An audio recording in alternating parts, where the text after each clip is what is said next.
नमस्कार दर्शक बंधु न्यूज चक्र ओडिशा टीवी को आपको स्वागत करुछु। ओडिशार वरिष्ठ नागरिक एवं भत्ता पाइबारु अपेक्षा करुथिबा लक्ष लक्ष हिताधिकारीଙ୍କ ପାଇଁ एक बड़ खबर आसीची। आउ कहार को अपेक्षा करबाकू पड़िबो नाही। भत्ता पाई वर्ष वर्ष धरी दौड़ाकू पड़िबो नाही। मोहन सरकार नेइछन्ती एक ऐतिहासिक निष्पत्ति। कोन रहिछि एही नुआ नियम आसंतु जानिबा आजिर एक स्पेशल रिपोर्ट रे। पूर्वर नियम थिला जे जदि जने भत्ताधिकारी मृत्यु हुए तेबे ही से खाली स्थान रे जने नुआ हिताधिकारी को शामिल करा जाउथिला।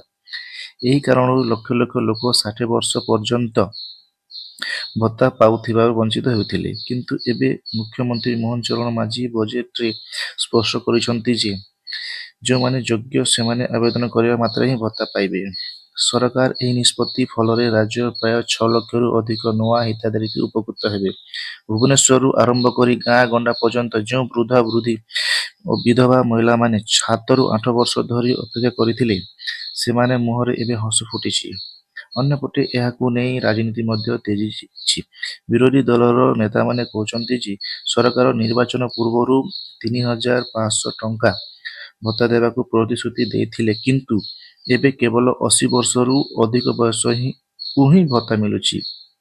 अनेकंक दिव्यांग भत्ता कटा जाइथिबा नै मध्य अभियोग करा जाइछि। सूचना जे वर्तमान ओडिशा रे मधुबाबू पेंशन योजना रे प्राय 36 लक्ष 64,000 एवं जातीय सामाजिक सुरक्षा योजना रे प्राय 20 लक्ष हिताधिकारी भत्ता पाउछन्ति।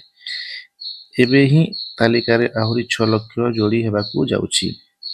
तो तेरे बंधुगण सरकार यही पदक्षेप उपर आपण मतामत कौन? आपण अंचल लोक सठिक भाव में भत्ता मिलुछि ना नहीं कमेंट कर निश्चय जनातु। वीडियो भल लगे लाइक एंड सब्सक्राइब करंतु।